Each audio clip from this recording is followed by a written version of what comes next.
Muy bien, ¿qué tal? ¿Cómo están? Muy buenas noches con todos los presentes. Mi nombre es Ana María, a nombre de Mentor y Capacitación y Consultoría, le doy la más cordial bienvenida a cada uno de ustedes a esta masterclass. Diagnóstico y análisis de fallas en cables de media tensión en parqueo eólicos. ¿Me permiten un momento, por favor? Muy bien.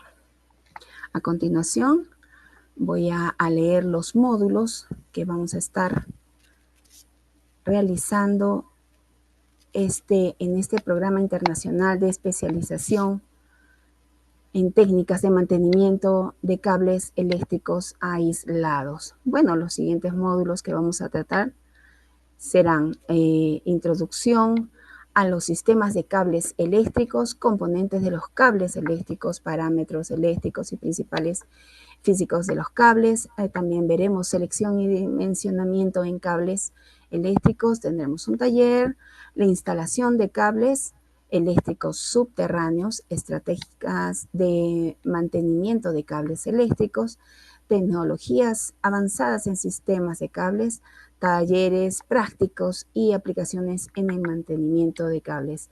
Ojo, este programa internacional de especialización técnicas de mantenimiento de cables eléctricos aislados estará iniciando este 17 de febrero.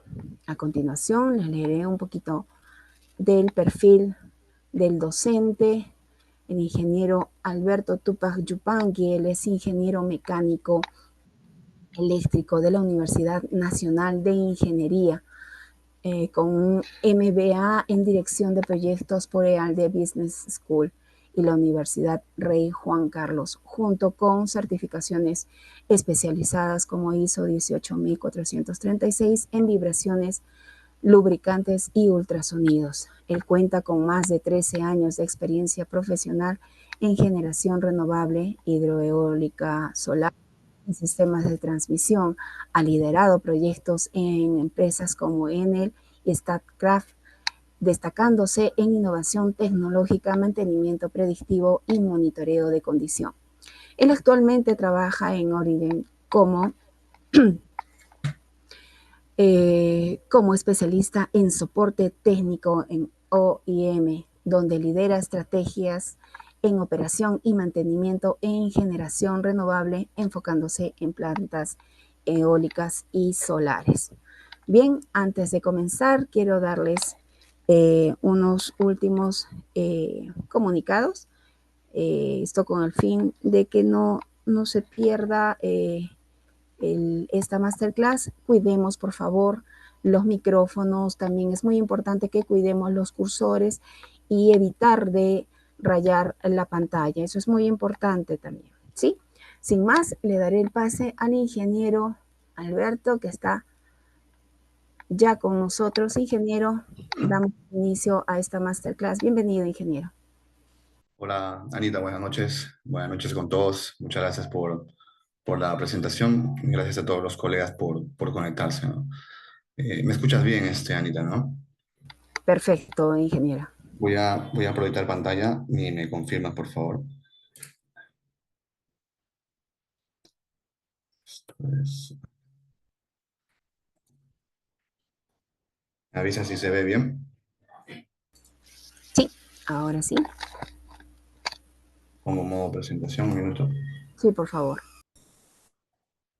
Ahí se ve bien. ¿Me confirmas? Ok, ok, bien. Muy bien. Otra vez, buenas noches a todos. Muchas gracias, Anita, y al Grupo Mentoring por esta invitación. Básicamente, antes de comenzar esta presentación, que tiene que ver con un enfoque más práctico, digamos, de lo que, de una experiencia en un parque eólico, que trae mucha información, creo que rica para ustedes, y también hace preámbulo a la invitación al curso especializado, ¿no? Curso que, por cierto, vamos a dictar con el ingeniero Víctor Agüero, quien también lo vi presente en la llamada. Así que nada, hemos tratado de formular cuerpo temático, un cuerpo del conocimiento que sea lo más productivo para ustedes desde el punto de vista teórico y también desde el punto de vista práctico, ¿no? Con experiencias, casos reales. Particularmente yo traigo mucho la experiencia última de parques eólicos. Tengo 7 años trabajando en esta compañía que opera parques, de hecho opera el parque más grande del Perú. Y sobre esto está enfocada la reunión, la presentación. Bien, sin más preámbulos, avanzamos en lo que nos trae aquí a colación. Voy a apagar la cámara, si les parece, para mejorar la conectividad. A ver si me permite aquí.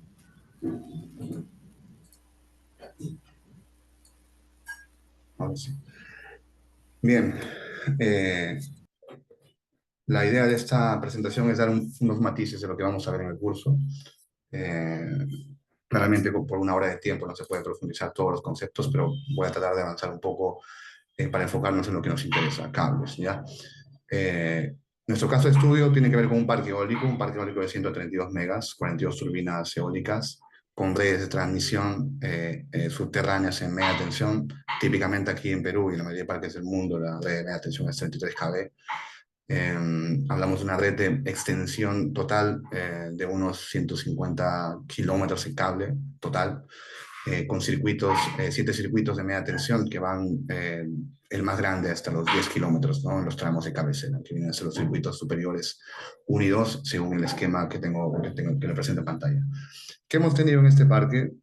Pues básicamente durante el 2023 tuvimos un conjunto de fallas masivas que nos achacaron con la operación.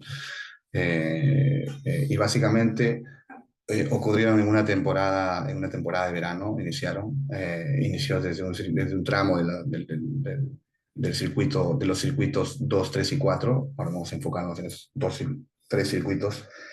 Eh, y empezó a ocurrir de forma masiva. No solo pasaban las fallas en los cables de media tensión, sino también en las terminaciones de los extremos de los cables, trayendo consecuencias adicionales en las celdas. Ahora vamos a verlos. Entonces llegamos a tener incluso ratios de falla de hasta cada 3 días. Incluso al día teníamos 3 fallas.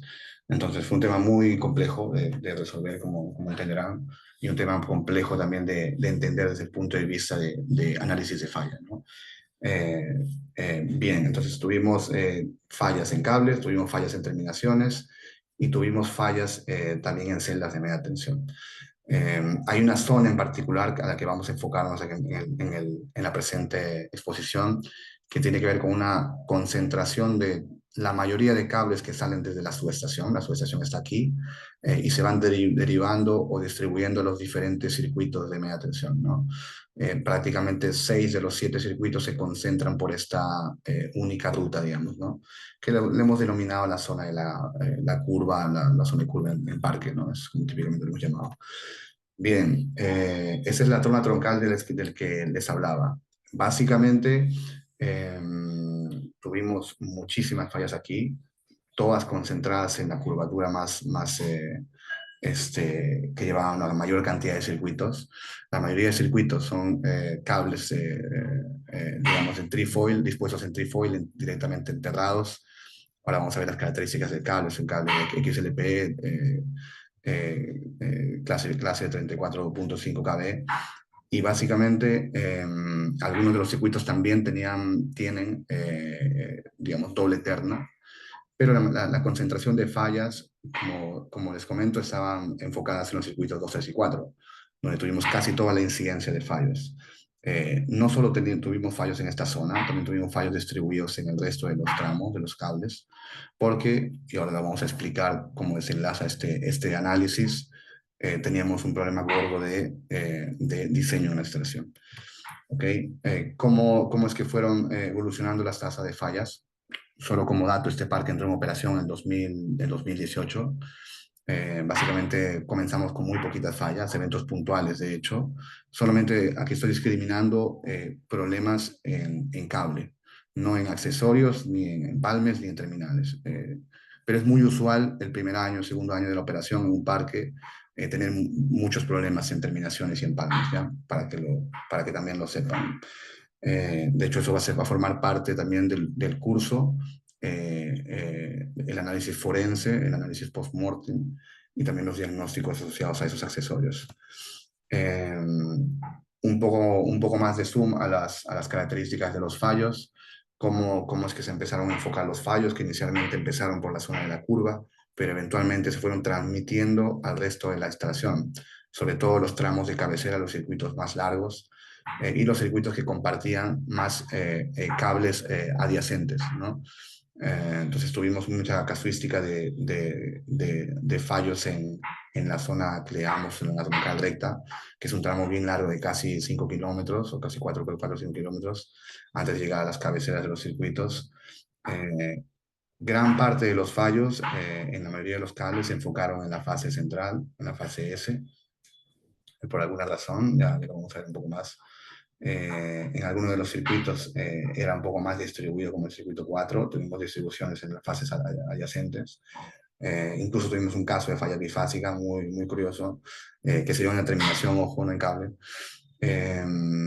Eh, y en general es una pincelada de cómo se distribuían las fallas a lo largo de la troncal de media tensión. Características de nuestro cable. Un cable de procedencia decente, por decirlo así. De hecho, vende mucho en el mercado, General Cable. Eh, Cables diseñados bajo la IEC 6502, bajo la 60228. Un cable de XLPE, conductor de aluminio, extruido. Por cierto, el aluminio rígido, perdón, con pantallas semiconductoras extruidas tanto en conductor como en el cuerpo del aislamiento exterior. Y una pantalla tipo cinta e hilos de cobre a la vez, ¿no? Una cinta helicoidal. Recuerden esta cinta helicoidal porque lo vamos a mencionar mucho más adelante y cómo desencadenó esto en el problema. Ya, una cubierta de polietileno de mediana densidad, típica para estos tipos de cables, y el cuerpo de aislamiento, como ya lo comenté, reticulado, que se le pegue, ¿no? Nuestro cable en particular, estas son las partes de las características de diseño, las características eléctricas. Eh, Paso esto para avanzar un poco a lo que nos llama. ¿Cómo empezaron los problemas, ¿no? ¿Cómo empezaron las fallas, ¿no? Típica falla monofásica tierra en un cable.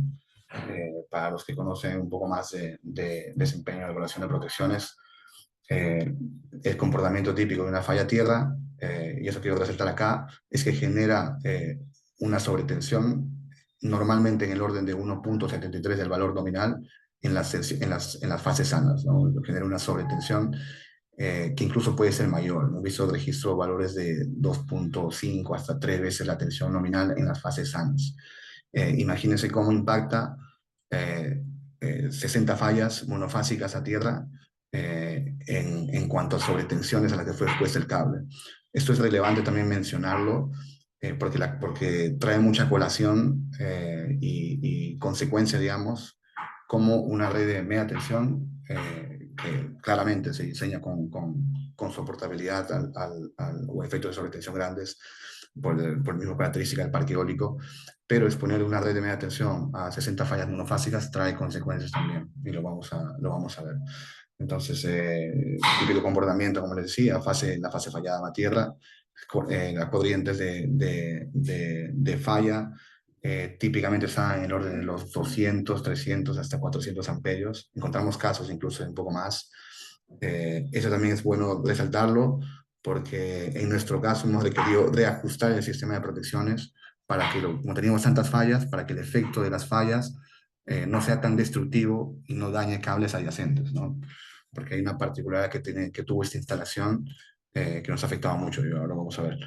Eh, Fallas bifásicas y trifásicas. Tuvimos varios casos muy curiosos de acoplamiento entre circuitos, y eso lo voy a tocar aquí sin profundizarlo mucho, porque hicimos también estudios de transitorios electromagnéticos.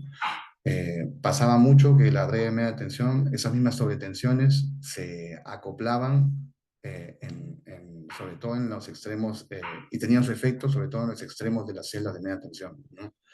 Donde las fallas llegaban a evolucionar por el mismo hecho de que los despejes de tiempos eran un poco largos, hablábamos de 300, un poco más milisegundos, llegaban a evolucionar a fallas bifásicas. Y el efecto destructivo era un efecto multiplicador, ¿no? Entonces, bien, regresando un poco a lo que nos llama acá. Eh, Esa es la zona que les comentaba un poco, la zona de la curvatura, coincide un poco con la vía de acceso a la subestación, acá es la subestación. Todos los cables pasan por esta zona de hitos. Aquí todavía no desenterramos ninguna falla. Básicamente, como han de saber, eh, eh, en cables subterráneos es importantísimo contar, digamos, con métodos bien claros, bien definidos de prelocalización y localización de fallas cuando esas ocurren, ¿no? Esto ocurre mucho en distribución y en parques eólicos no es la diferencia. Entonces, básicamente nosotros particularmente tenemos un equipo en sitio, ya advertíamos de ese problema por otras partes también, y eventualmente localizábamos las fallas de esta manera, ¿no? Hay que entender también que estos métodos de localización, típicamente están los de Megger, también están los de Baur. En nuestro caso usábamos típicamente el Surgeflex. Usa, digamos, un impulsador de onda de choque para quemar la falla, ¿no? Y para escucharla, ¿no? Para la fase de localización puntual. Entonces, al margen de todos los procesos de prelocalización que te dan una distancia certera, digamos, de métodos de caída de tensión, los métodos de inyección de corriente, los métodos de reflectometría, necesitábamos quemar la falla para escucharla y para localizarla y repararla, ¿no?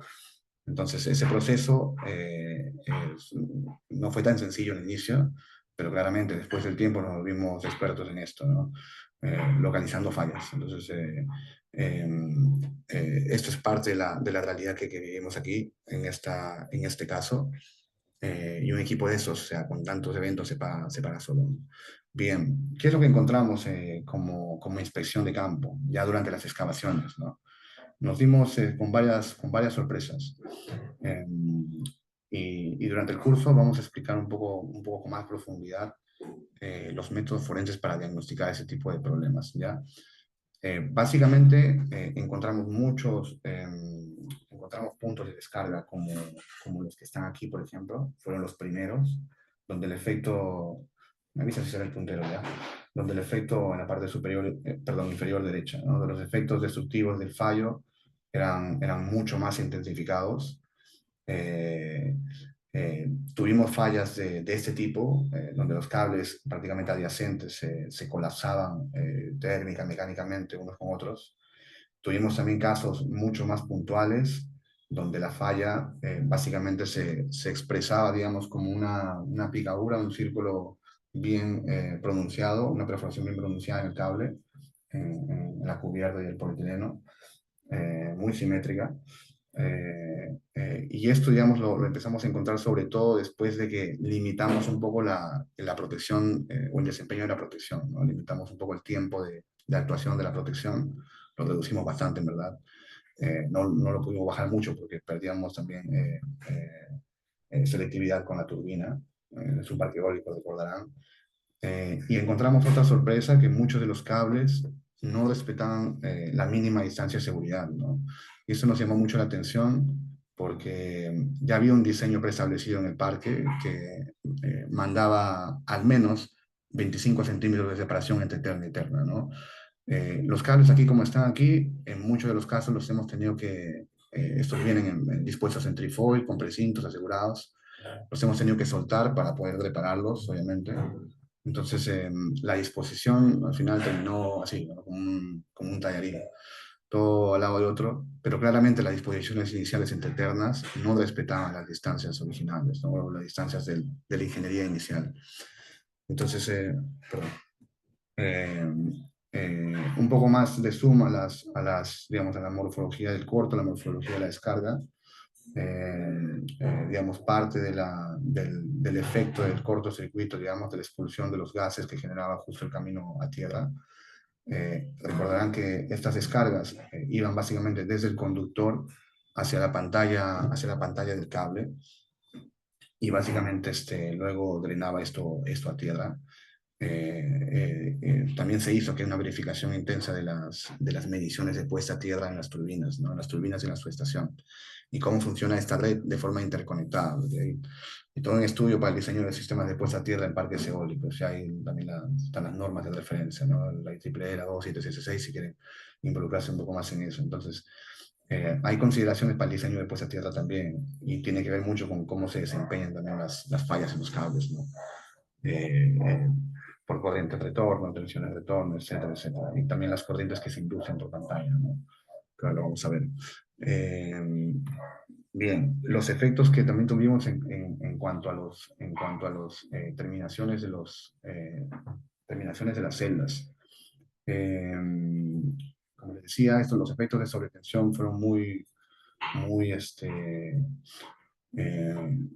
digamos, se fueron sumando. Tuvimos muchos efectos de sobretensión en los circuitos extremos, sobre todo enfocados en el circuito 2, 3 y 4, ¿ya? Y las consecuencias fueron, pues, fueron muchas, en muchos casos catastróficas, ¿no? Un daño que originalmente, un corto que originalmente empezaba en un terminal, en un enchufable tipo codo, terminaba dañando una celda entera, ¿no? Y claramente teníamos que reponer incluso la celda completa. Entonces, en algunos casos tuvimos que reutilizar, tuvimos que innovar muchas veces en las reparaciones temporales de las celdas para que funcione el parque. Recordarán que este es un parque también con un contrato de venta de energía garantizado, con PPA con el Estado. Entonces, claramente la pérdida de producción impacta muchísimo, ¿no? Eh, un poco, revisando un poco la condición de las terminaciones, como han podido ver que la mayoría de las roturas, perforaciones del aislamiento, la ruptura dieléctrica, digamos, ocurría en la parte superior de la bota. Eh, Esto lo vamos a ver más a detalle en el curso también. Pero básicamente hay unas consideraciones en cuanto al montaje de las botas, en cuanto al diseño, digamos, de la soportabilidad también de las botas, eh, que tiene que ver mucho también con el efecto de las sobretensiones, ¿no? Las sobretensiones al final van viajando, son sobretensiones de frente lento en la mayoría de los casos, y van viajando, sobre todo le pegan duro a los extremos de la turbina, ¿no? Y las consecuencias, como ven acá, esas son las celdas de la turbina, básicamente. Las celdas de la subestación, básicamente los descargadores del frente, digamos, del otro lado del frente de la subestación, no tuvieron mayor problemas, ¿no? Y la celda como tal tampoco. Bien, un poco ya enfocándonos en el análisis RCA o un análisis preliminar RCA, donde básicamente con la información que tuvimos en mano, con las investigaciones que fuimos realizando, con algunos estudios también, empezamos a confirmar hipótesis, ¿no? Claramente teníamos un problema por evidencia misma del cable, de cómo lo encontrábamos, un problema térmico, ¿no? Y la primera cosa que nos llamó la atención cuando encontramos las excavaciones del cable, todos juntos, sin respetar las distancias de diseño, es que había una condición fuera del diseño, ¿no? Sobre todo el diseño de capacidad de corriente admisible, ¿no? En principio este parque, por su antigüedad, este se construyó en el 2015-16, básicamente, sus primeros diseños de estudio fueron en esa fecha. Eh, Tuvieron muchos errores, muchas consideraciones que no fueron tomadas bien en cuenta, ¿no? Se tomó muy a la ligera, y básicamente el cálculo que fue realizado por factores de corrección no consideró un uso de factores de corrección más conservadores, ¿no? Con datos más reales, basados en, sobre todo, parámetros de resistencia térmica reales, incluso valores de temperatura reales, y incluso las distancias entre cables que sean lo más reales posibles, ¿no? Entonces, el diseño, como les comentaba, eh, consideró factores de corrección muy ligeros, muy holgados. De hecho, partieron de valores de resistividad térmica de 1.5 kilovolt, perdón, Kelvin metro watt, y temperaturas de terreno de 25 grados centígrados, condiciones muy ideales para el terreno en el que estábamos, ¿no? Ese parque, no sé si lo dije, pero ese parque está ubicado en el departamento de Ica. Quienes han pasado por allí, Ica en Perú, es a 450 kilómetros del sur de Lima. Ese es un terreno totalmente desértico, ¿no? Con valores de resistencia térmica y de resistividad eléctrica a la vez bastante altos, y temperaturas de terreno que superan incluso cerca de los 30 grados, ¿no? Entonces, en este proceso de revisión se hicieron también estudios paralelos, ¿no? Hicimos calicatas adicionales para confirmar que el terreno efectivamente respetaba los valores de 1.5, pero claramente encontramos valores de hasta 5 Kelvin metro watt, ¿no? Valores que en términos de factores de corrección no estaban acorde con el estudio original, ¿no? Y claramente había una sobrecarga. En nuestro caso, y acá lo voy a mostrar también, sí, por acá. El otro factor determinante que tiene que ver también como input del estudio de capacidad es el tema de la separación entre cables, ¿no? Que es elemental. El diseño original consideraba distancias incluso entre 25 centímetros. Esa es una condición final, por cierto. Esa es una condición, perdón, temporal a la que separamos los cables intentando mejorar ese distanciamiento y evitar las fallas. Sin embargo, los cables ya habían recibido todo un trajín o un estrés acumulado térmico, ¿no? Entonces, claramente ya estaban, la mayoría estaban a punto de colapsar. Eh, entonces, no respetaban la distancia mínima entre ternas, no cumplían el valor de resistencia térmica del terreno real, digamos, ni los valores de temperatura reales, ¿no? El único factor determinante que se cumplió, que es básicamente la profundidad del terreno, ¿no? Que, que ese sí estaba acorde con el estudio, que es 1 a metro 10 de profundidad, ¿no? Entonces, ¿qué tuvimos que hacer? Básicamente hicimos un estudio un poco más detallado de la capacidad de todo el parque, la capacidad de corriente admisible de todo el parque, y pues nos dimos con la mala noticia de que la mayoría de los cables, ese estudio lo hicimos con Simca, el software para evaluar capacidad de corriente y también evaluación de corriente por pantalla. Nos dimos con la sorpresa de que la mayoría de los circuitos estaban trabajando sobrecargados, muy sobrecargados a lo que deberían. Hablamos del circuito 2, por ejemplo, que estaba en el orden del 242%, ¿no? Alcanzando incluso temperaturas, por aquí no lo menciona, pero el estudio alcanzaban temperaturas, obviamente calculadas teóricamente, de hasta 150 grados, ¿no? Entonces imaginarán un cable diseñado por IEC, que trabaja típicamente a 90 grados centígrados, con XLPE, expuesto a temperaturas de 150 grados, ¿no? Entonces, la reducción de vía útil se vio drásticamente reducida, ¿no? Parece ser que el cable a partir del cuarto, quinto año empezó a tener este colapso general. Lo mismo, esto pasó en casi todos los circuitos, lo mismo, como les decía, hablamos de circuitos de longitudes considerables, de hasta casi 10 metros, 10 kilómetros, perdón, y también hicimos mediciones de corriente por pantalla, ¿no? Hablamos de una pantalla de 16 milímetros de hilos más cinta de cobre. Eh, las mediciones alcanzaban valores de hasta 60 amperios, esas mediciones no están tan actualizadas, pero llegaron al orden de los 60 amperios en algunos de los circuitos, sobre todo los más largos. Pues básicamente esto en suma trajo un aporte térmico adicional, ¿no? Una pantalla que apenas estaba diseñada por los 60 amperios, estaba casi al tope de capacidad, ¿no? Como sección de pantalla, ¿no?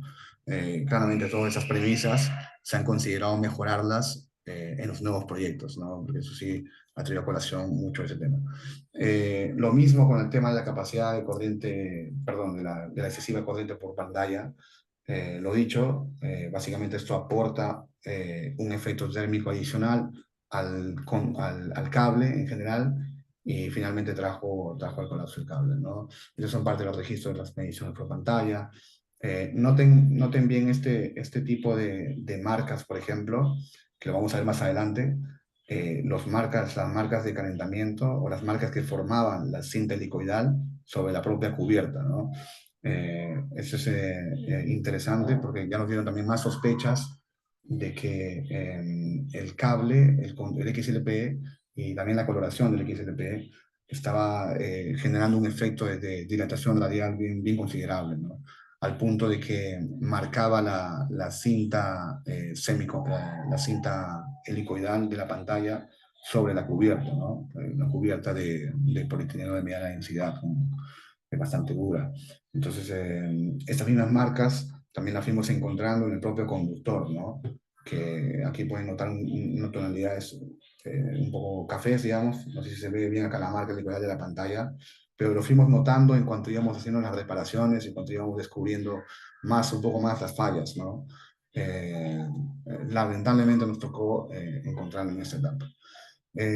Bien, ¿cómo concluimos finalmente con la, con las hipótesis? ¿Cómo resolvimos las hipótesis, las dudas que teníamos? Pues básicamente nos encargamos de hacer un análisis forense, ¿no? Un análisis forense con una empresa de alto prestigio, una empresa argentina, por cierto, que se encargó de realizar un conjunto de ensayos forenses que van desde la microscopía, pasando por la radiografía, por los ensayos eléctricos, ensayos mecánicos, el control dimensional, que es básico, eh, para finalmente determinar o terminar de cerrar el círculo de la causa básica, ¿no?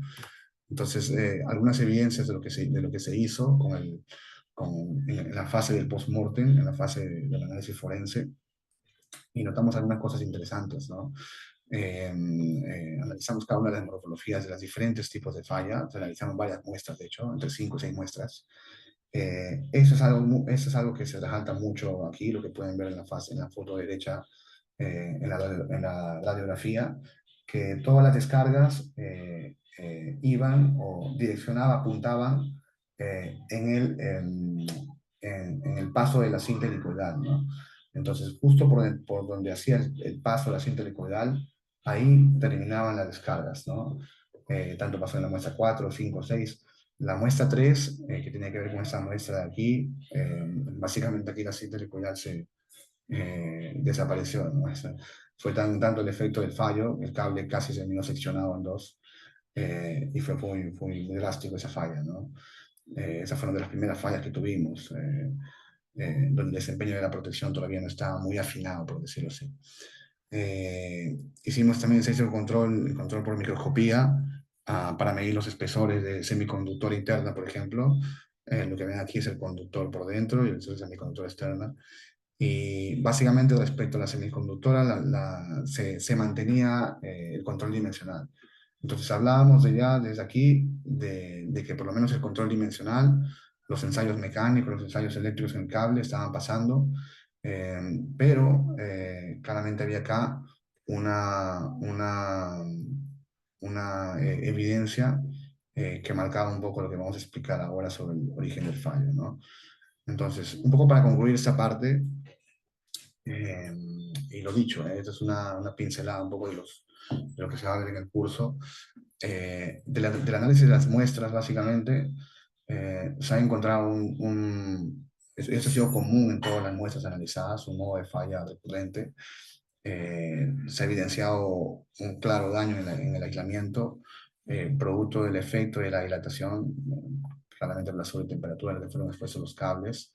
Eh, y esto desencadenó, digamos, por la incrustación de la pantalla sobre los materiales de la semiconductora, ¿no? Entonces, ¿qué estaba pasando? Que con tal efecto térmico, el polietileno estaba dilatando radialmente tanto, y esto es un efecto de varios años en la que he estado trabajando el cable sobrecargado de esta forma, digamos, marcando, incrustándose sobre la semiconductora, ¿no? Entonces, incluso se notaban en el cuerpo del aislamiento, en el cuerpo incluso de la cubierta, estas marcas de paso de la cinta de cobre, ¿no? La cinta helicoidal que les mostré hace un momento. Entonces, ese daño en la semiconductora estaba generando justamente esa pérdida del control del campo eléctrico, ¿no? Entonces, habían zonas donde se había perdido ya la homogeneización del campo eléctrico, zonas donde se estaba concentrando justamente el esfuerzo eléctrico, y esto sumado al efecto térmico con el que ya venía todo el cable, y claramente el efecto mecánico por los esfuerzos generados por la hidratación térmica, ¿no? Entonces, un conjunto de cosas se sumaron y al final terminaron en el colapso eléctrico, bueno, el mecánico del cable, ¿no? Eh, En general, la superficie del XFL muestra signos de relación térmica por exceso de temperatura bajo tiempo prolongado, es lo que estábamos comentando, el típico color amarillo en algunos casos, con tendencia a formar un color café. Eh, entonces también se notó, esto ya tiene que ver con eh, con la condición generalizada del cable, ¿no? Es decir, no encontramos zonas típicas de punto caliente donde es usual por montaje un punto de la semiconductora quede dañado, un punto de la pantalla quede descontinuado.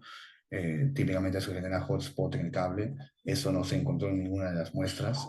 De algún modo se tuvo los cuidados aparentemente en el tendido de este cable. El tendido, el montaje suele ser también un problema gordo, un problema serio en esos cables. Hablamos de kilómetros y kilómetros de tendido. Pero en este caso no, en este caso el efecto de sobrecalentamiento o cocción fue generalizado, ¿no? ¿Qué más observaron en las superficies? Lo que les comentaba, ¿no? Las marcas de la cinta de cobre en las pantallas estaban sobre la aislación y también sobre el cuerpo de la cubierta de polietileno reticulado. Eh, y también se verificó que las dimensiones, todo el control dimensional estaba correcto, ¿no? Lo mismo con las pruebas eléctricas, no había ningún efecto. Hablamos de pruebas eléctricas realizadas en el laboratorio, ¿ya? Con tramos específicos de muestra de cable. Bien. Eh, a colación, ¿qué se hizo o qué se viene haciendo incluso para solucionar este problema? ¿Ya? Porque entenderán que no es un problema pequeño, es un problema que abarca muchos circuitos, eh, es un problema serial de algún modo, porque no solamente es el efecto que tuvo en los tres circuitos que fallaron más, eh, que por cierto lo tuvimos que solucionar cambiando todo el cable, y eso es lo que se muestra acá. Obviamente, para cambiar el cable tuvimos que realizar un nuevo estudio de capacidad de corriente admisible para determinar el distanciamiento correcto que tenían que tener las ternas de los cables, para seleccionar también el propio terreno a usar. Usamos terreno de aporte con resistividad térmica mejorada para, digamos, contrarrestar, porque el terreno natural tiene una resistividad térmica muy alta, ¿no? Entonces, tomamos en cuenta esos dos factores de seguridad, sobre todo, para volver a diseñar la planta. Y ese diseño se enfocó primero en los circuitos 2, 3 y 4 que presentaron la mayor cantidad de problemas, ¿no? Y se enfocó inicialmente, lo que les comentaba antes, en la zona de la curvatura del cable, que abarca más o menos 500 a 600 metros, y eventualmente esto se extendió a los 4 o 5 kilómetros de cable más, ¿no?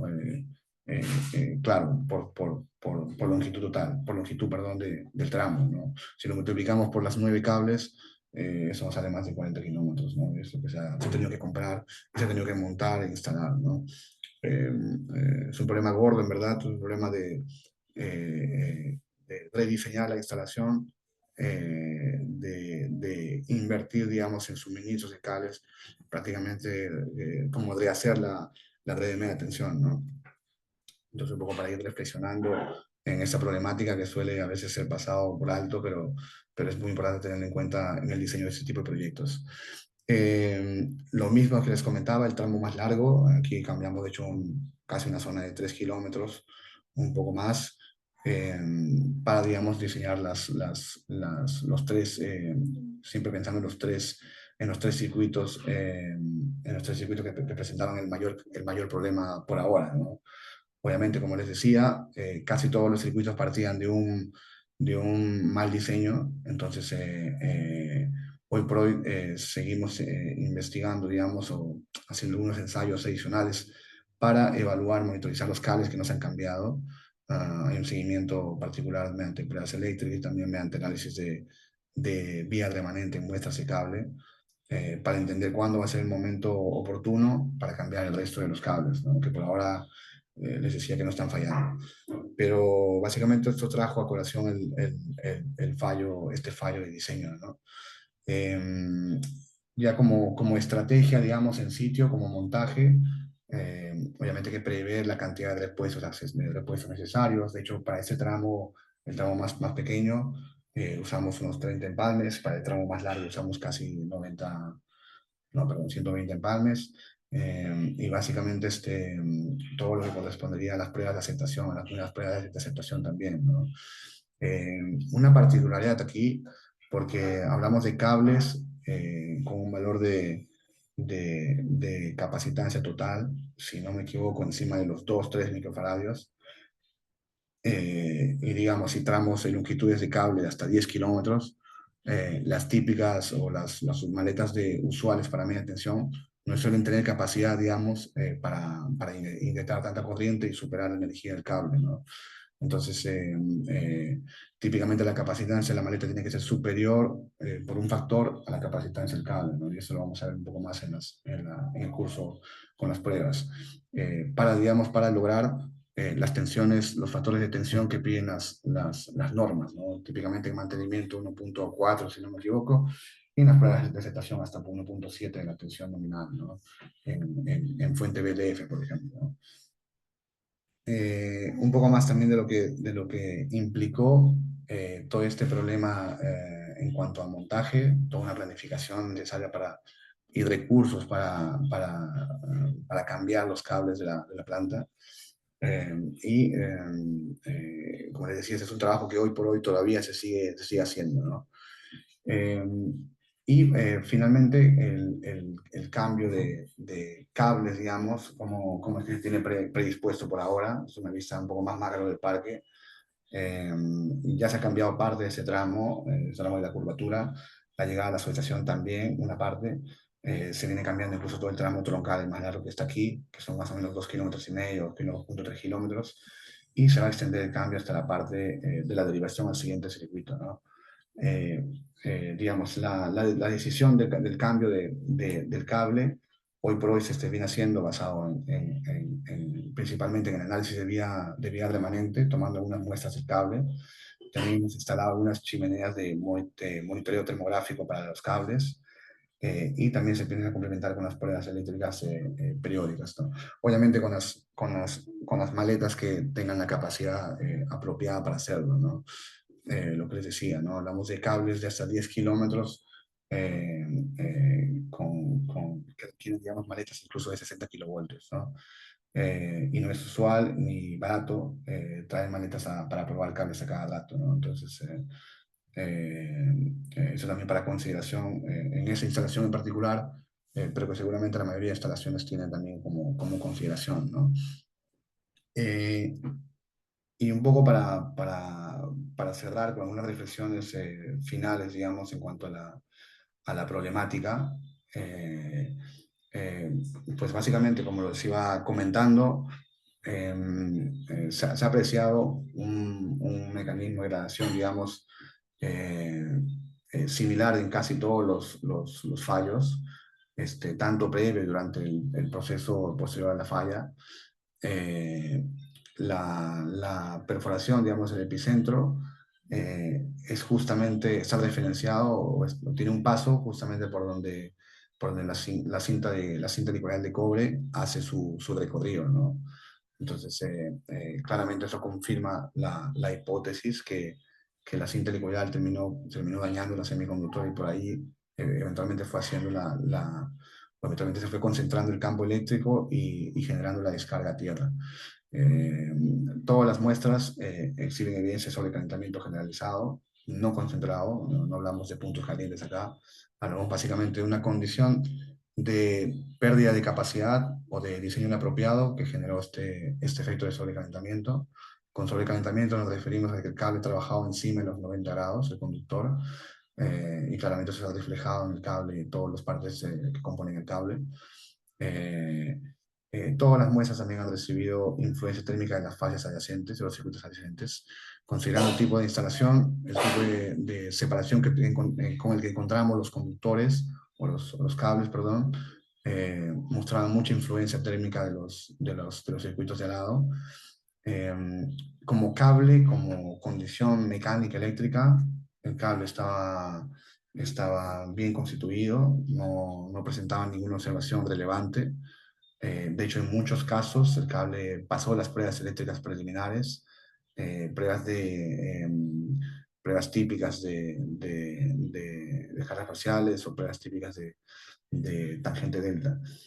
Pruebas que, por cierto, como les iba diciendo, se hicieron con ciertas limitaciones también, porque no se tuvieron las maletas apropiadas para hacerlas también. Obviamente, cuando empezaron a fallar los cables de forma masiva y empezamos a localizar, digamos, tomamos la decisión en algún momento de evitar seguir inyectando tensiones de choque a los cables, ¿no? Pero lamentablemente con tantas fallas, el proceso de localización, que eventualmente es un impulso de choque en DC, era inevitable si queríamos localizar puntualmente los problemas, ¿no? Y esa es una realidad un poco compleja de este parque también, y la mayoría de los parques que operan de esa forma, ¿no? Las fallas pues guardan una relación directa con la ingeniería y la forma en la que se instalaron, ¿no? Esto en cuanto a la instalación, la separación entre cables y en cuanto a las consideraciones de diseño, ¿no? El valor de resistencia térmica, el valor de temperatura del terreno. Eh, Esto, digamos, establece su naturaleza de un error en el diseño, en la instalación, ¿no? Claramente esto incluso había que justificarlo a los entes reguladores. Acá en Perú nos fiscaliza Senermi, por ejemplo. Y claro, esto trae consecuencias también, ¿no? eh, que eventualmente se transmiten desde el punto de vista legal, regulatorio. Eh, los altos costos de mantenimiento correctivo asumidos, o sea, sin duda, empezar a corregir cables, a parar planta, porque tú para localizar una falla tienes que ponerte en un extremo, e incluso para excavar y exponerte a los demás cables energizados, eso no se puede hacer, ¿verdad? Por seguridad te quieres conectar toda la planta, prácticamente toda la planta, por cada localización de falla que hacíamos. Entonces, no solo es el gasto de traer la maquinaria para la excavación, de hacer el proceso de localización de fallas, el proceso de empalme, la reparación, las pruebas, etcétera, sino también es el impacto, la pérdida de producción para este proceso justamente de mantenimiento correctivo. Entonces, los efectos sí fueron muy dramáticos en cuanto al impacto a la producción, el impacto a costos de mantenimiento, y claramente con un problema que, haciendo también la reflexión, en su momento pudo ser advertido, ¿no? O pudo ser identificado con una ingeniería robusta, con una ingeniería más acorde con la experiencia de la instalación de estas zonas de operación. Eh, y claramente los nuevos diseños que hoy por hoy estamos teniendo, porque de hecho este no es el único parque que hemos construido, tenemos varios parques más, incluso el parque de extensión del mismo parque en el que está operando, hay una extensión, hoy se convierte con esa extensión en el parque más grande del Perú, dicho sea de paso. Eh, ya se hacen incluyendo herramientas de software, ¿no? Lo que les decía, el uso del SIMCAP se ha vuelto elemental para, digamos, emular, para simular las condiciones, todos los escenarios posibles en los que va a trabajar el cable, ¿no? Y de hecho nos permite trabajar de forma mucho más conservadora para obtener, digamos, una instalación que finalmente sea mucho más robusta, mucho más confiable y garantice la vida útil de la planta, ¿no? Estas plantas al final se construyen con una vida útil estimada de 25 años hasta un poco más, y la mayoría de veces vienen con contratos de venta de energía con el Estado o con un cliente. Entonces, eso para sumarle un poco al impacto económico, porque eh, siempre, digamos, trae en cola esto a la hora de tomar las decisiones más importantes, ¿no? Asociadas al plan de mantenimiento, asociadas a las nuevas instalaciones, etc. Eh, Eso es lo que yo tengo para ustedes. He tratado de ser eh, he tratado de ampliar todo lo que se ha podido en este tiempo que tenemos una hora. Es un poco lo que se va a ver en el curso también. También me estoy guardando algunas cosas para que, para que se motiven a participar en este curso. Como les decía otra vez, va a ser el ingeniero Víctor Agüero, mi persona. Y bueno, lo, lo, particularmente la experiencia puntual que yo tengo, encantado de transmitírselas y con mucho gusto, ¿no? Entonces, Anita, no sé si podemos entrar en la fase de preguntas. Creo que algunos de los colegas han estado dando consultas en el chat. Claro que sí, ingeniero, pero antes de pasar a la ronda de preguntas, deben tener en cuenta los participantes que al momento de ingresar a sala debieron colocar nombres y apellidos completos y correos electrónicos también. Esto para generarle los certificados correspondientes a esta masterclass. Antes de pasar a consultas, eh, tenemos la participación también del ingeniero Víctor Agüero y también la participación de Wilber Arismendi, a quien le voy a dar la bienvenida para que me apoye en la ronda de preguntas. Bienvenido, Wilber.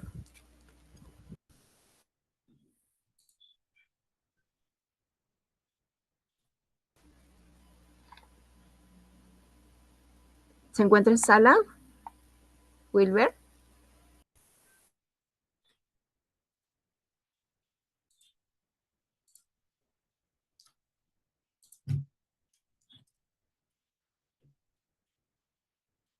Está Wilber Medina.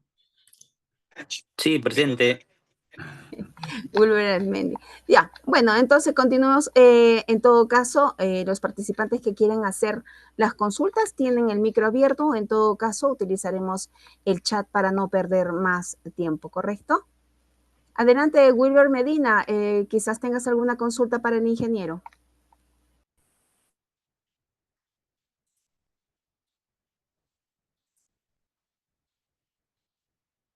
De hecho, no sé si soy yo, pero yo no veo manos levantadas. No sé si acá también se ven las manos cuando alguien quiere participar.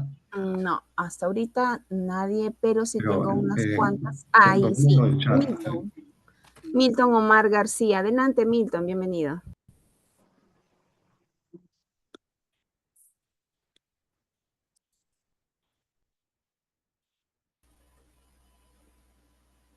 No te escuchamos, Milton, estás con tu audio apagado. Buenas noches, ¿me escuchan? Ahora sí, Wilder. ¿cómo estás? Buenas noches. Una consulta. Eh, ¿Qué equipos utilizan para poder puntualizar exactamente una falla? Muy aparte, de repente, bueno, yo conozco la marca Meyer, el Centrix, pero no sé si es que hay otro equipo que nos pueda permitir localizar esa falla. Ya, es una muy buena pregunta. Gamas en el mercado hay muchas. Megan es una de ellas, de hecho es la que eh, tiene harta publicidad, digamos. Eh, Hay otras más, si quieres específicamente de marcas, está Power Diagnostic, está Omicron, está Bauer. Cada una tiene digamos, sus matices, cada una tiene sus ventajas y también desventajas.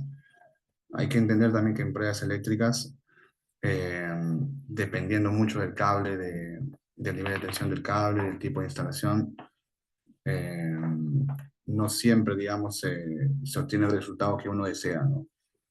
Al margen de que con muchos de los proveedores te pueden ofrecer soluciones que cubren todas las necesidades, pero en la práctica eso no es así, ¿no? Hay un entendimiento más profundo en que, cómo entender, por ejemplo, cómo se realiza una prueba de carga parcial o cómo se realiza una prueba de tangente delta y qué es lo que realmente te da un valor, o cómo se interpreta un valor, porque hay muchos equipos que incluso que hoy por hoy eh, te muestran el resultado como carita, ¿no? Pero eso es muy subjetivo, ¿ya? Eh, pero si la consulta era por marcas en particular, hay muchas.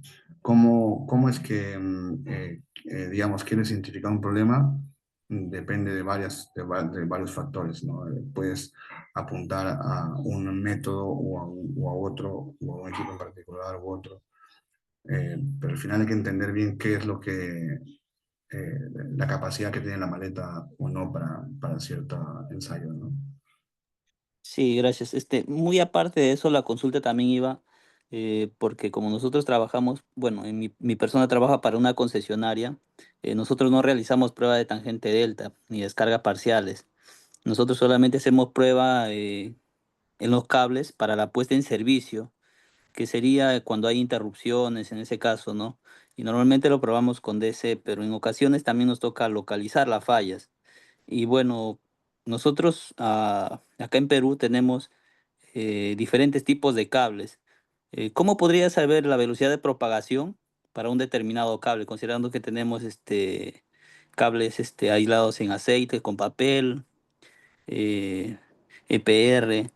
Entonces, quisiera saber también cómo yo puedo saber la velocidad de propagación, ¿no?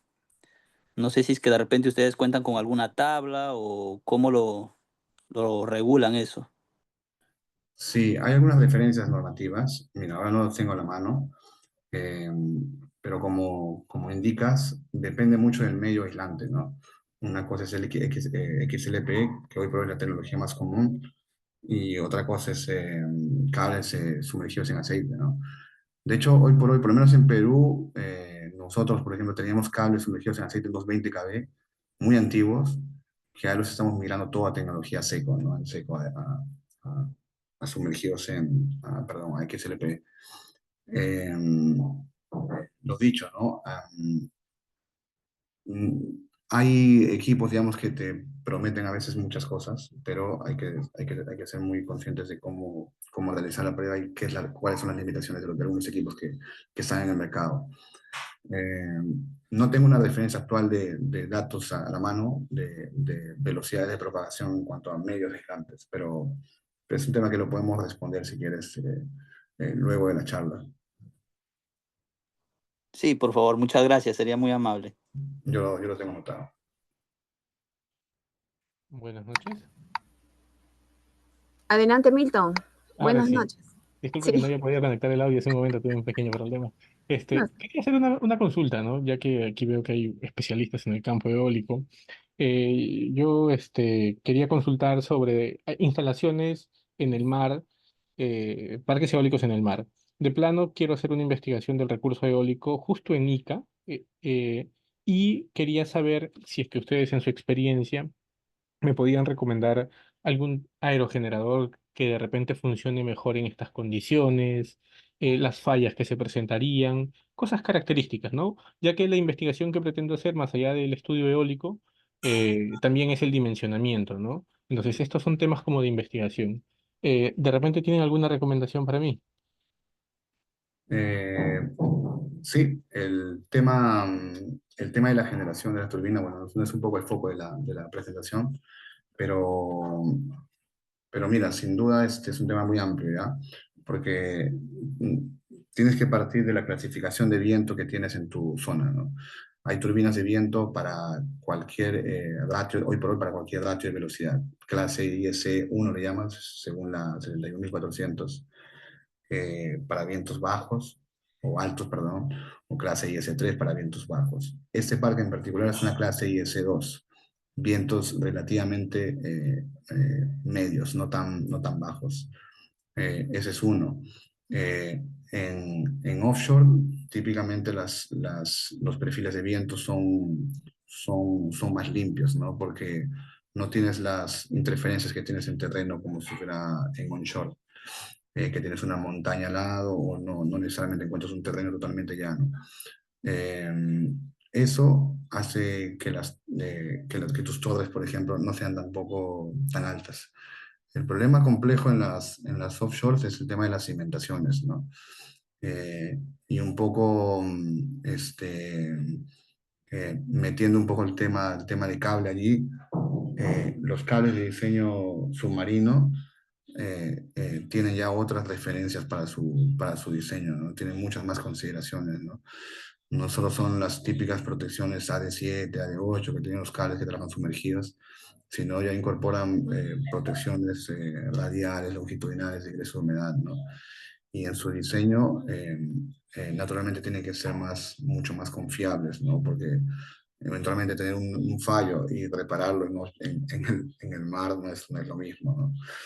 Eh, pero mira, sin ánimo de profundizar o andar mucho allí, yo te diría que partas del tema del estudio del viento, de las condiciones del viento en el lugar, del tema de establecer un diseño de fundación apropiado, que hay muchos tipos, y lo otro, depende del tamaño también de tu instalación, ¿no? Una cosa es poner turbinas pequeñas, pero en mar la mayoría de turbinas son lo más grandes posibles, porque, claro, tienen otro grado de confiabilidad, porque los mantenimientos suelen ser muchísimo más costosos que las turbinas en onshore, ¿no? Eh, Eso sí te podría decir aquí puntualmente en esta llamada, ¿no? Pero es un tema para profundizar mucho más. Claro, lo entiendo. Listo, ingeniero, muchas gracias. Buenas noches. Buenas noches. Ingeniero Francisco, ¿tiene la mano levantada? Buenas noches, Alberto. Quisiera hacer la siguiente consulta. ¿Por qué tantas fallas se tuvieron en esta ¿cómo se llama? Central eólica? ¿Y cuál fue el análisis causa raíz del problema, ¿no?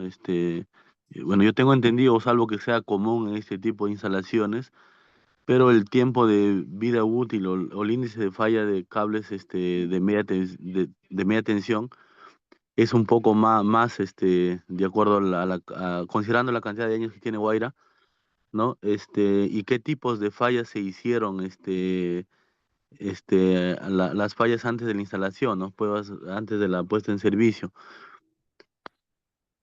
Sí, sí, bueno, de hecho hemos estado hablando todo el rato de las causas y el problema, pero básicamente, Francisco, es un problema del diseño de la instalación, que tuvo consecuencias bien abrumadoras aquí.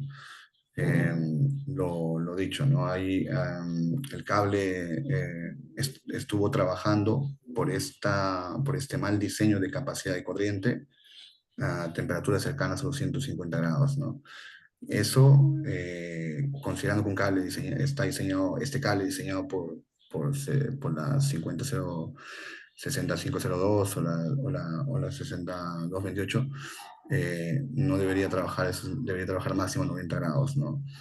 Por el tipo de cable que instalamos aquí y que es el más común que se monta en los parques eólicos. Entonces, claramente hay un efecto de sobretemperatura, eh, que derivó principalmente en que dilate el polietileno constantemente, y esto genere el daño de la semiconductora, por la incrustación de la pantalla, ¿no?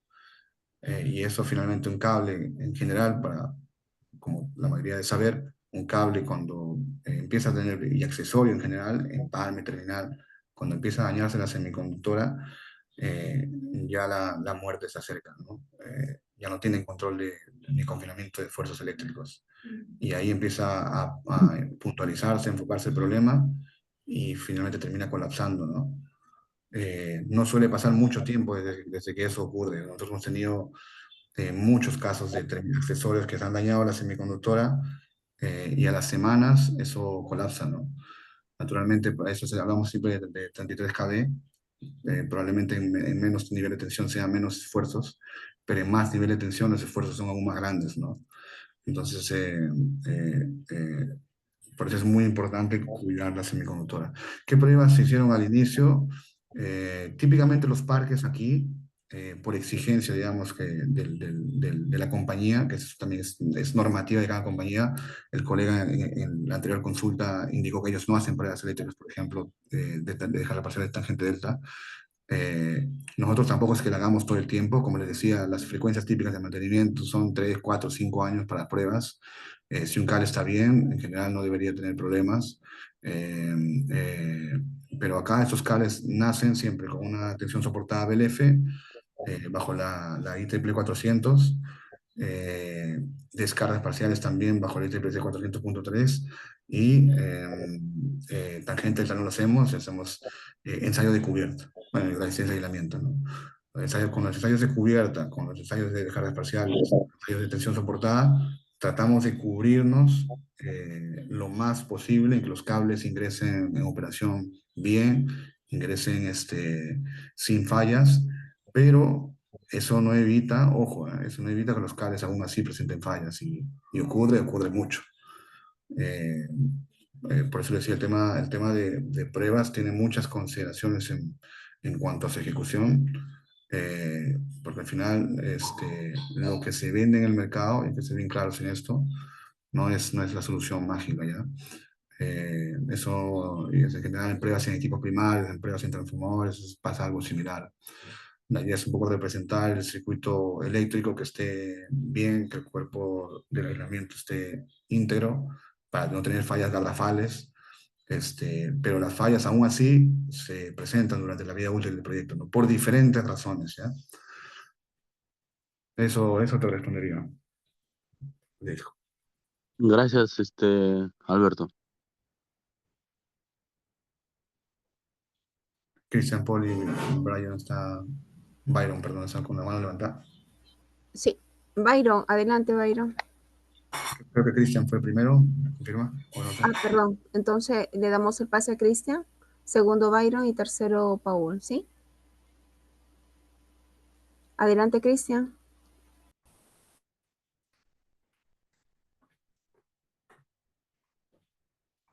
Si no, Byron, creo que tú estabas ahí atento. Sí, ¿qué tal, Alberto? Primero Claro. agradecerte por esta pequeña clase que es muy nutritiva para los que se dedican a esta área. Bueno, mi consulta era la siguiente. En tu clase mencionaste que uno de los mayores problemas que se tenía era que no se respetó la distancia de separación entre los cables. Si no más recuerdo que decías de 25 centímetros. Bueno, no recuerdo bien el dato. Pero la mayoría de fallas que encontraste fue en el cuerpo del cable. No sé si hay alguna norma que, que mencione esta distancia que se debe respetar. Menciono porque nosotros también estamos haciendo prueba en unos cables de 69 kb, y a lo largo del cable, esta línea tiene 35 kilómetros. A lo largo del cable, el cable no está separado, se encuentra unido. Es un cable monopolar, pero se encuentra unido con amarras que le llamamos acá en Ecuador. Solo están separados donde se encuentran los empalmes. Entonces, han salido algunas fallas en el cuerpo del cable. Entonces, quería ver si es por ese mismo motivo que estamos encontrando estas fallas. Si te refieres a un solo cable, o perdón, a un cable unipolar que conforma una de las fases, de las tres fases de un cable trifásico, o de un circuito trifásico, Sí, pues sí, es cable 3, son tres cables, uno por cada fase. claro, y están dispuestos en trifoil, o sea, en trébol, o uno al lado del otro, en flat. Van separados, pero en la construcción le pusieron como un amarre y va arriba, otro abajo y otro abajo, Claro. pero Eh, todos juntos, sí, en su cable 60 kb y 35 kilómetros. Eh, 69.000, sí. claro, me huele que por la longitud y por la nivel de tensión, la influencia de la corriente por pantalla debe ser un tema a considerar, ¿eh? Porque acá, por ejemplo, en cables de 33 kb, con cables de hasta 10 kilómetros, hemos encontrado corriente por pantalla de hasta 60 amperios incluso. Eh, la corriente por pantalla es un tema bien, bien interesante, ¿ya? Porque tiene que ver con la propia corriente del conductor que se induce, digamos, electromagnéticamente sobre la pantalla metálica. De hecho, la pantalla tiene también parte de esa función, además de llevar la corriente cortocircuito, de seleccionarse por cortocircuito, de llevar también esta corriente que la llamamos circulante, ¿no? Que se llegue a inducir y depende mucho del tipo de conexión en los extremos. Si es un cable que está aterrado en ambos extremos, que típicamente le llamamos un solid point bonding, va a generar un loop de corriente que va a entrar por un lado y va a salir por el otro y va a generar un circuito cerrado, ¿no? Por pantalla. Esa corriente, si no está bien controlada, si no está bien, su pantalla no está bien dimensionada, te va a generar un problema térmico, ¿no? Te va a generar un aporte térmico y si es más, la pantalla tiene discontinuidades, te va a generar un punto caliente. y probablemente te genere un punto de concentración de temperatura, ¿no? Es un poco diferente al caso que vimos acá, pero pareciera más un caso de temperatura puntual. Tendrías que revisar, o sea, si tienes esa condición, o si por el contrario tienes una condición de singleton bonding o midpoint bonding o cross bonding, que es usual en esos cables de alta tensión, 69 tensión, 69 kV es alta tensión, 35 kilómetros es una longitud bien larga, ¿no? Probablemente tengas seccionamientos de pantalla en el camino. Eh, Pueden ser muchas cosas, ¿ah? El distanciamiento también contribuye a eso.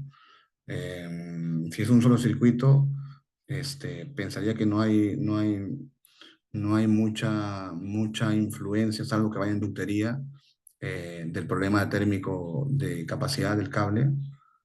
Habría que ver si va totalmente enterrado o va en galerías. Este, pero pueden ser varias cosas, Byron. Yo te sugiero que revises el tema de corriente por pantalla, que podría ser una consideración a revisar, por el nivel de tensión y la longitud del cable. Claro, va totalmente enterrado, pero como escuché que mencionabas esta distancia de separación por el mismo calentamiento de cada fase, entonces Sí, sí, quería la también distancia, abordar sí. esa. Eso se considera sobre todo internas que van acompañadas en una misma zanja, ¿no? Si tienes dos circuitos diferentes en una misma zanja, ¿no? Nosotros Ah, teníamos 7 en una misma zanja. Entonces, si tú tienes un solo cable, un solo circuito, me parece que no va mucho por ahí. sí, Aún así, son tres cables en un solo circuito. exacto, es un solo circuito. Me parece que no va mucho por ahí, pero La discontinuidad en la pantalla. sí, ese es un punto que suele ser problemático en alta tensión, ¿ah? Porque el montaje en el cable de alta tensión también hay que tener muy buena consideración. Lo otro es que también sean daños en el montaje, que en el tiempo han ido generando pues ingresos de humedad. Son varias cosas que te digo, ¿no? Claro, Y ahí por ahí se generan arborescencias acuosas, luego eléctricas. Cada problemática es un mundo a veces, ¿eh? Pero pero por ahí te sugeriría un poco, ¿eh? a simple vista no se ve que ha sido una mala manipulación. Estaban muy similares a las fallas que presentabas. Entonces, Mm, por eso me llamó la atención. ya, ya. Probablemente sean temas en pantalla, es probable.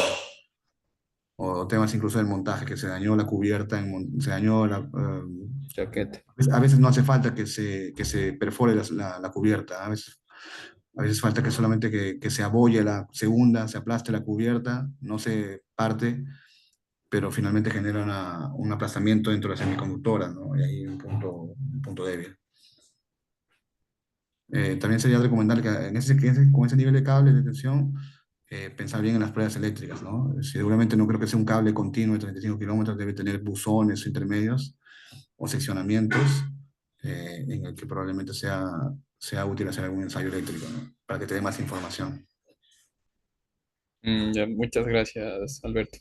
Entonces, este, Cristian o Paul, Hola Alberto, buenas tardes. buenas tardes.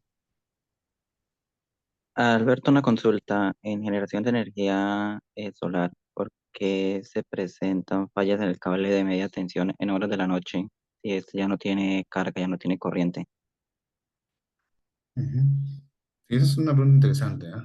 Y me ha pasado mucho. Este, en nuestros casos, y por experiencia te lo comento, en el mayor de casos que he visto, el fallo si es cable solamente, o es en terminal, o perdón, o es en el palme o es en el propio cable. Nosotros hemos tenido de ambos, y ambos han ocurrido justamente de noche. Eh, eh, la mayoría de veces, o varias veces hemos tenido problemas con la conexión también en pantalla.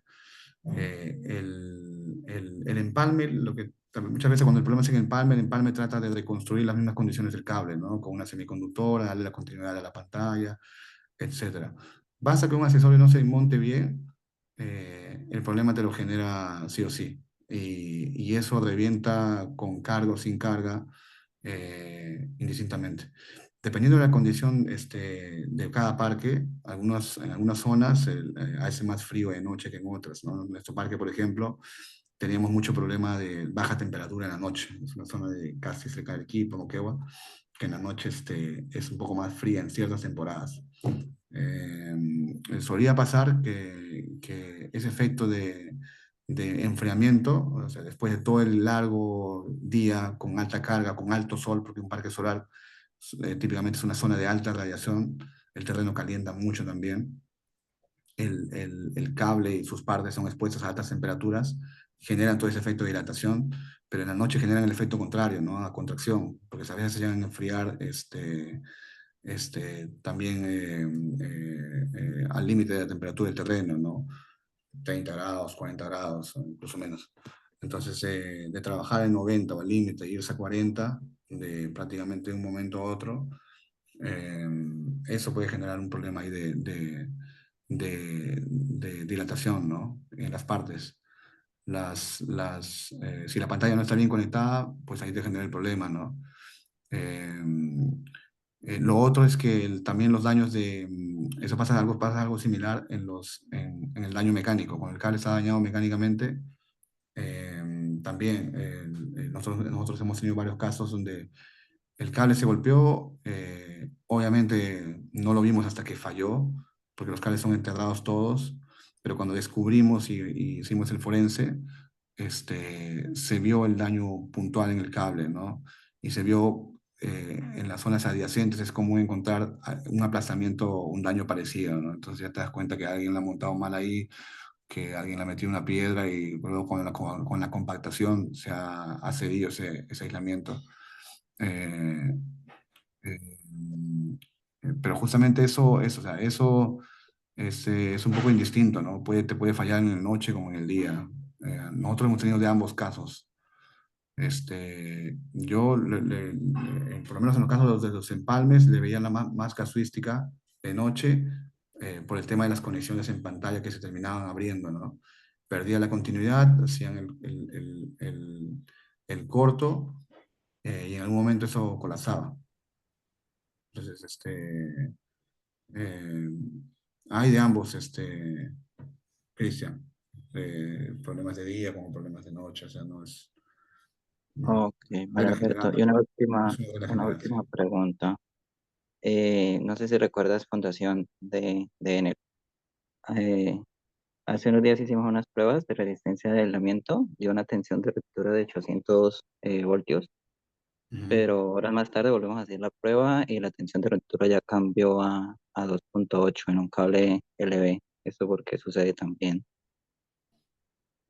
Ya, cuestión de ruptura, te refieres a la prueba creo que ustedes tienen un equipo ya de localización por Un tensión de Meger. paso, ¿no? Por tensión de paso, creo que es, ¿no? Hay una prueba para Sí, baja señor. tensión, que creo que localizan fallos con cable, y creo que incluso creo que le llaman tensión de paso, ¿no? Es como una especie de método de caída de tensión.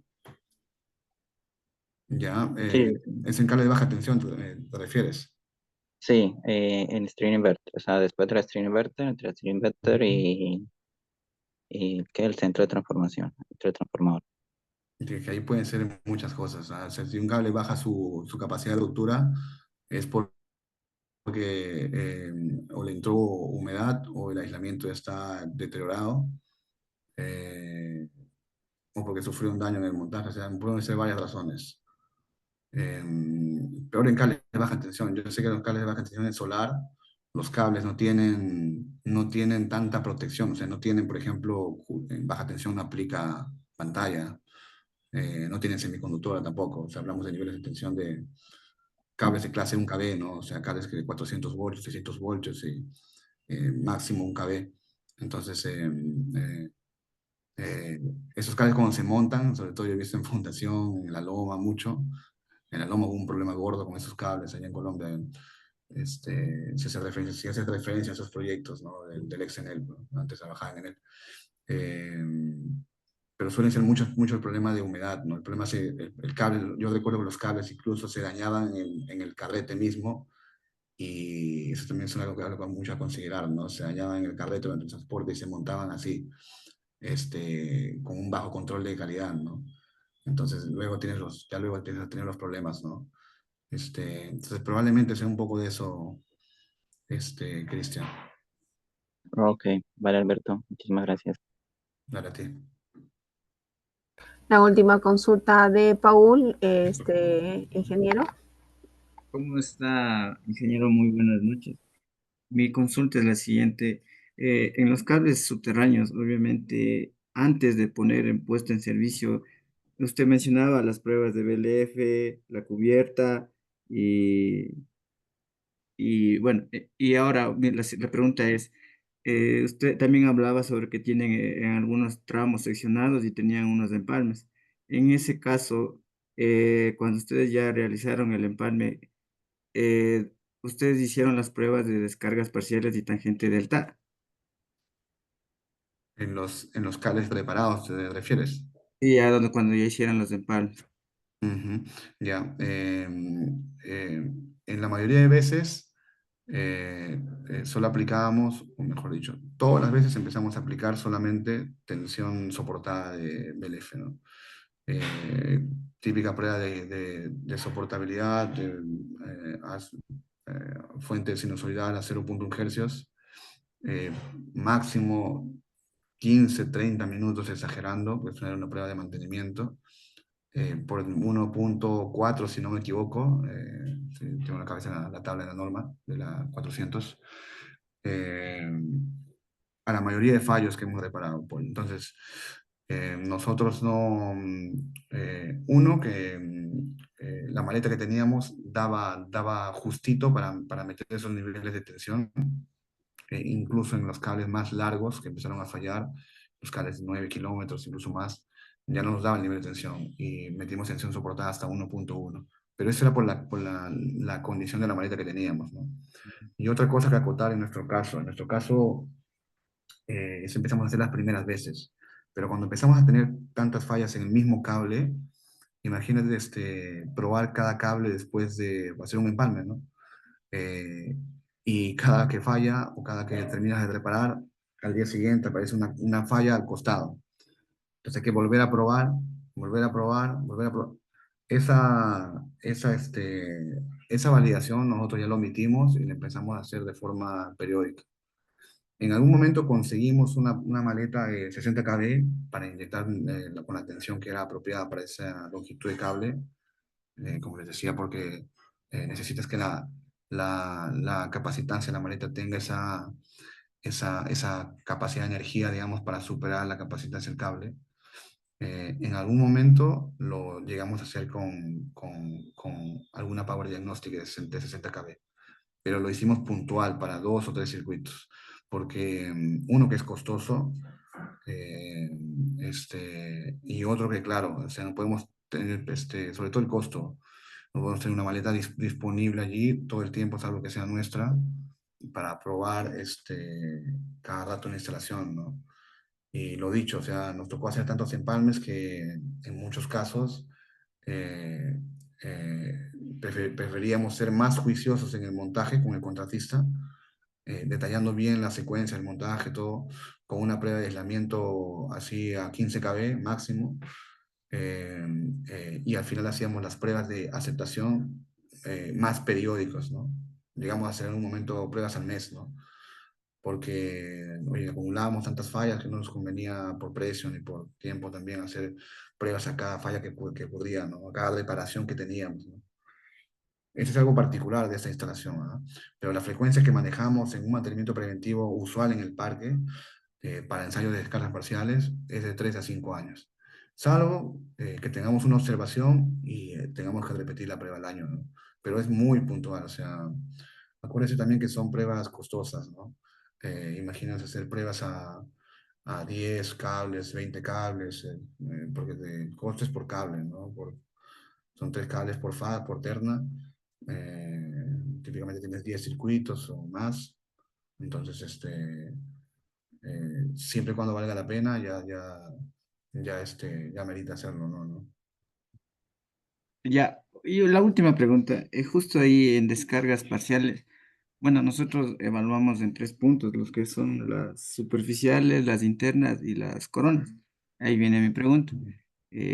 Si yo detecto en el cable, en el empalme, que tengo descargas superficiales, eh, obviamente la prueba de BLF me pasa por el tiempo de 30 minutos, 15 minutos, por lo que por mantenimiento, pero ¿es recomendable necesario o yo puedo hacerle una para después de un año y volver a hacer otra vez la prueba de descargas parciales? Ya, esa es una buena pregunta, ¿no? ¿Es un cable de media tensión o baja Sí, o sí, alta sí, tensión? sí, es un cable de media tensión, clase 25. Ya. Porque también podrías hacer, o sea, si tienes dudas sobre las descargas superficiales, em, eh, a veces incluso puede ser contaminación, depende de dónde esté ubicada, ¿no? Donde tengas la mayor cantidad de cuentas o cómo esté también tu patrón de fase resuelta. Pero puede ser que las terminaciones te estén influyendo también mucho en las mediciones. Y eso vamos a ver en los cursos, o sea, es importante calibrar bien tu maleta porque a veces cuando no se calibra bien o entra mucho ruido o incluso las descargas parciales de los extremos de las botas que no están bien aisladas o que a veces están sucias o que a veces no hay forma de aislarlas para hacer una buena prueba, te influyen mucho en los resultados, ¿no? Eh, yo ahí, por ejemplo, si es media tensión, haría también una prueba cubierta, ¿no? Una prueba, o sea, de cubierta, de integridad de cubierta, creo que es 8 kb o 8 kb por o 4 kb por milímetro, me parece que es, por un minuto, y con eso me curo en salud, ¿no? Que no es una prueba tampoco tan costosa, pero si es una observación que puede ser relevante, lo podría complementar, ¿no? Para tomar la decisión de energizar. Sí, en los extremos, por lo general, no sabe dar lo que es efecto corona, pero bueno, eso casi nosotros le despreciamos. Pero yo me refería que en un tramo de unos 800 metros tengo el empalme a 400, pero me da descargas superficiales a 700 y el otro me da a 300. Entonces, a esos tipos de Claro. descargas es las que, o sea, las que hemos encontrado y la pregunta. Ujú. Sí, sí, se cortó por. Pero ya entiendo. No es una descarga en un extremo. Entonces, mira, depende un poco de la criticidad de tu circuito, ¿no? Si es un circuito de generación o de minería, o sea, tú puedes tener diferentes criticidades, ¿no? Eh, siempre es mejor porque el análisis de cargas parciales es comparativo, ¿no? Evaluarlo en el tiempo. No basta una sola medida, usualmente no basta una sola medida para tomar una decisión, salvo que sea algo muy evidente. Eh, entonces, sí, la sugerencia puede ser, si lo dicho, ¿no? No hay un valor absoluto para dejar las parciales, tú lo debes saber. La idea es trabajar con comparativos. Si tienes valores después en servicio o valores de un cable sano o de un conjunto de cables sano, puedes establecer tu línea base y trabajar sobre esa media, ¿no? Eh, y la sugerencia es, si es un cable importante, pues podría ser volver a probar incluso en menos de un año, ¿no? Donde probar en unos 3 meses, 6 meses. Ahí es un poco más de criterio de monitoreo de condición, ¿no? Eh, y claro, depende mucho de la criticidad del activo en general, ¿no? Gracias, Yo muy, respondo a tu muy pregunta. amable, gracias, dije. Ujú. Claro. Gabriel, Anita, la última consulta, si te parece. Hola Sí, la Alberto, buenas última noches. consulta, Gabriel, y ya Sí, pasamos a muchas la... gracias. Muchas gracias. Gracias Alberto por la presentación, excelente, la verdad. Complementando un poco lo que se mencionó y de acuerdo al caso que se ha visto, han mencionado que se han, digamos, instalado chimeneas o ventanas de inspección de termografía. Esto me parece, digamos, una buena medida, ya que a veces también es bastante difícil de sacar los circuitos, ¿no? En este sentido, también complementando con descargas parciales, ¿han visto la alternativa de usar, no sé, cámaras de ultrasonido, cámaras acústicas o cámaras ultravioleta para ver descargas? Eh, es una buena pregunta ya. Como sabrás, los cables cerrados, pues no hay mucho que hacer. En estos parques, por temas de inversiones también, no se han dejado buzones o arquetas o accesos para inspecciones. De hecho, nosotros con el cambio de cable estamos dejando puntos de inspección, como les comenté en la presentación. Eh, Nosotros hemos intentado introducir, digamos, por lo menos en estos cables que han fallado mucho, soluciones asociadas al monitoreo de condición, ¿no? En línea. Hay soluciones tipo semi-online, soluciones en línea, también en línea, totalmente en línea. Un factor importante es el costo que tienen que tener en cuenta, ¿ya? Y si la instalación también lo permite. Eh, Tiene mucho que ver, algunas soluciones, por ejemplo, te ofrecen transformadores de alta frecuencia, toroidales de alta frecuencia, para conectarse en las pantallas, por ejemplo, y recoger indirectamente las descargas que puedan salir del conductor.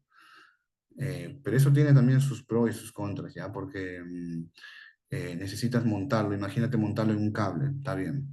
Pero tú tienes en una red, tienes muchos cables más, ¿no? Ahora, la longitud del cable también suele ser una limitación, porque que yo tenga entendido, y hablando con algunos proveedores en ese tema, la confiabilidad de la prueba de la medición se pierde si es que los cables son muy largos, ¿no? Y en eólica suele pasar mucho eso, las extensiones de cables son muy, muy largos. Entonces es un problema tener o sea, tener una solución que sea útil y también económicamente viable, ¿no? Particularmente para cables de media tensión yo no lo he visto. En cables de alta tensión, por lo menos en una central de Enel, ahora somos Orilla, sí se intentó implementar porque era un tramo puntual de 1 kilómetro bien definido, digamos, con una conexión de pantalla que lo permitía. Pero aquí no, por lo menos nosotros lo hemos visto que no era una opción rentable económicamente, ¿no? Poner monitorización en línea, por ejemplo, tipo sensores de toroidales de alta frecuencia, o incluso hay unas soluciones que te utilizan el propio sensor capacitivo de tensión que tienen las celdas, el switchgear, pero suelen ser soluciones bien caras, ¿ah? Eso sí, para que lo tengas en cuenta. Y no necesariamente tienen limitaciones, como te digo, sobre todo por la longitud del cable, ¿no? O sea, suele ser mejor eh, establecer un buen monitoreo, un buen conjunto de pruebas de pruebas offline, de naturaleza no destructiva, bien enfocadas en la integridad de tu cable, bien ejecutadas y con una periodicidad bien determinada, ¿no? Dependiendo de la criticidad de tu instalación, ¿no? Por lo menos así lo hemos evaluado nosotros en su momento, ¿no? Perfecto, gracias. Bueno, ¿qué tal? Hola, Víctor. Tienes la mano levantada, Víctor. ¿Qué ¿Cómo tal? te va? Sí. ¿Me escuchan? Sí, Sí, claro. bienvenido, ingeniero Víctor. Sí, Adelante. ¿Cómo te sí, va, Víctor? por supuesto. Mira, en primer lugar, quería felicitar al ingeniero Tupac por la excelente exposición que hizo y la solidez de sus explicaciones, ¿no? Con lo cual reafirma mucho más la importancia de este curso, porque lo que yo veo a partir de los chats es que hay personas que eh, le está faltando fundamentos para entender profundamente lo que está diciendo el ingeniero Tupac. De repente él está hablando como si uno conociera los fundamentos. Y la mayoría de las cosas se entienden, pero para poder entenderlas bien en profundidad hace falta toda una base que es lo que va a proveer el curso. Una base teórica, una base de fundamentos, una base que tiene que ver con los aspectos de la física, de la aislación, por qué las cosas son como las está diciendo el ingeniero Tupac, ¿no? Y eso es un poco lo que quería transmitir, ¿no? Que el curso de alguna manera va a ser sumamente completo. O sea, una persona que transite este curso va a tener una formación superior en este particular tópico, que no es un tópico fácil, como ustedes pueden tranquilamente ya haber visto con las explicaciones del ingeniero Tupac, ¿no? Pero bueno, quería simplemente expresar eso y expresar lo excelente de la exposición realmente, ¿no? Lo sólido que se plantearon los conceptos, y que realmente me entusiasma mucho este curso, ¿no? Porque creo que va a dar una formación realmente importante a quien la haga. ¿Mm? Sin duda, Víctor, sin duda. No, gracias a ti. El ingeniero Víctor, pues, va a formar parte del curso. De hecho, estoy muy agradecido de, también de poder trabajar con él en esto. Y él es una eminencia, ¿no? Esa exposición es una charla muy puntual, cortita de lo que se va a ver en el curso, pero como bien comentó el ingeniero, hay aspectos teóricos básicos, ¿no? Que en correspondencia le va a tocar al ingeniero dictar, ¿no? Y de mi lado vamos a complementar un poco con la parte más práctica también, ¿no? Con la poquita experiencia también que he podido acumular, y que con todo gusto puedo transmitir también, ¿no? Eso es, Víctor. Eh, Anita, creo que Muchas ahí... gracias, Alberto, muchas No, a gracias. ti, Víctor. Muchas gracias. Ok, ingeniero. Antes de dar por finalizada esta masterclass, no sé si tiene usted algunas palabras ya para dar por finalizada. No, yo no, Anita, ya lo dijo Víctor, yo complementé un Ujú, poquito. Entonces, correcto. otra vez, bienvenido, están todos invitados al curso. El curso va a ser muy nutritivo, muy amplio. Vamos a tratar de cubrir todos los aspectos posibles, y la idea es que salgan muy, muy nutridos, con los conceptos mucho más claros, y que también tengan aplicación, una buena aplicación práctica en sus labores, ¿no? La mayoría de aquí seguramente participan en sus diferentes compañías, en las actividades de mantenimiento, sobre todo. Por acá casi todos somos gente de mantenimiento. Entonces, en ese sentido es muy, muy interesante. Y también desde el punto de vista académico, ¿no? Muy interesante y muy útil para los presentes. Entonces, otra vez, invitarlos al curso, así que nada, agradecido por este tiempo, Anita. Ok. Bueno, agradecerle por esta excelente presentación. Ha sido de mucha ayuda para los participantes. Muchas gracias, ingeniero Víctor, por habernos acompañado a esta masterclass. Solo me queda agradecerles y bueno, solo darles desearles muy buenas noches. Antes de terminar, le daré pase a mi compañera Dulce, quien tiene algo muy importante para indicarles a los participantes. Adelante, Dulce, bienvenida. Gracias, Anita. Buenas noches. Buenas noches, ingeniero. Bueno, y buenas noches a todos los presentes. Yo soy Dulce Mayo, coordinadora comercial, ¿no? Bueno, voy a dar toda la información acerca de la malla curricular del programa para que puedan tener conocimiento de cómo se va a trabajar ese programa internacional de alta especialización. ¿Me confirmas, Anita, por favor, si se puede ver la pantalla? Aún no, ahora sí. Ahora Ok. sí. Gracias, perfecto. Bueno, el programa internacional de alta especialización es el de técnicas de mantenimiento de cables eléctricos aislados. Bien, los objetivos que nosotros estamos buscando con este programa es reconocer sistemas de cables eléctricos y sus normativas, la IEC, la IEEE y el NEMA. Otros objetivos es comprender la estructura y tipos de cables, incluyendo cables especiales. También evaluar parámetros eléctricos que afectan rendimiento y durabilidad. También vamos a seleccionar y dimensionar cables según aplicación y normativas de seguridad. Vamos a implementar mantenimiento predictivo y correctivo para diagnóstico y reparación de fallas. Y por último, vamos a realizar lo que son pruebas para garantizar fiabilidad y extender la vida útil de los sistemas. Bueno, en este caso les voy a, como le había comentado al inicio, voy a explicar un poco de la estructura curricular a modo general para que ustedes puedan saber lo que se vamos a trabajar con ustedes. En el módulo 1 vamos a ver todo lo que es introducción a los sistemas de cables eléctricos. En el módulo 2 vamos a ver componentes de los cables eléctricos. Módulo 3, parámetros eléctricos y principios físicos de los cables. Módulo 4, selección y dimensionamiento de cables eléctricos. En el módulo 5 vamos a hacer un taller, ¿bien? Dentro del taller vamos a ver el módulo 6, instalación de cables eléctricos subterráneos. Módulo 7, estrategias de mantenimiento de cables eléctricos.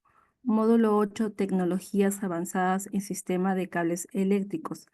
Módulo 9, talleres prácticos y aplicaciones en el mantenimiento de cables. Módulo 10, vamos a hacer el segundo taller de pruebas eléctricas en cables de media tensión. En este caso, en el programa nos acompañarán los dos docentes a cargo del ingeniero Víctor Agüero, ¿no?, que él es profesor en la Universidad de Buenos Aires. Actualmente él ya cuenta con más de 30 años de experiencia en lo que es planificación, coordinación y dirección de proyectos eléctricos y actualmente desempeña un rol clave en el Ente Nacional Regulador de la Electricidad, ¿no?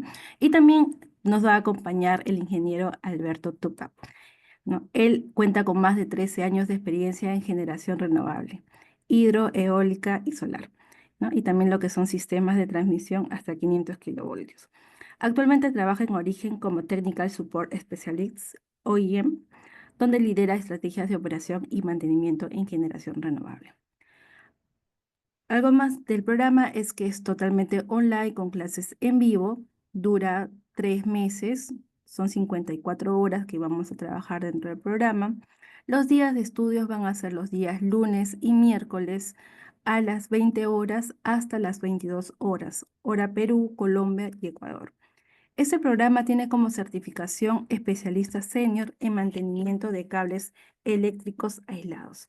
Bien, hemos llegado al final de nuestra masterclass y antes de despedirme quiero agradecerles a todos por estar aquí, por haberse comprometido con el futuro profesional de cada uno, ¿no? Bueno, comentarles lo que hemos compartido hoy no es solo un conocimiento, es una oportunidad real de transformar su carrera y de que puedan abrir puertas a un futuro con nuevas posibilidades. Bueno, solo por estar aquí a ustedes, les quiero ofrecer una promoción exclusiva para que puedan unirse a nuestro programa con un precio especial y beneficios únicos. Así que ustedes están interesados, pueden escribirme al enlace que les he dejado en el chat para darles toda la información acerca del programa.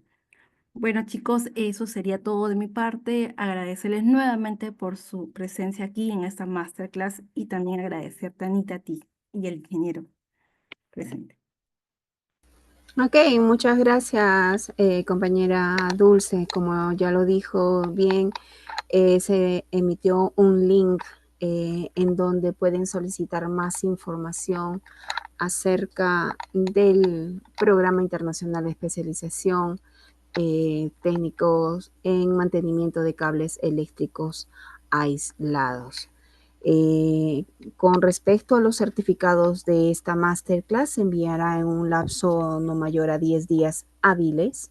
Y también compartí un link en el chat donde pueden ver esta y otras masterclass que vamos a estar dando a lo largo de este año 2025.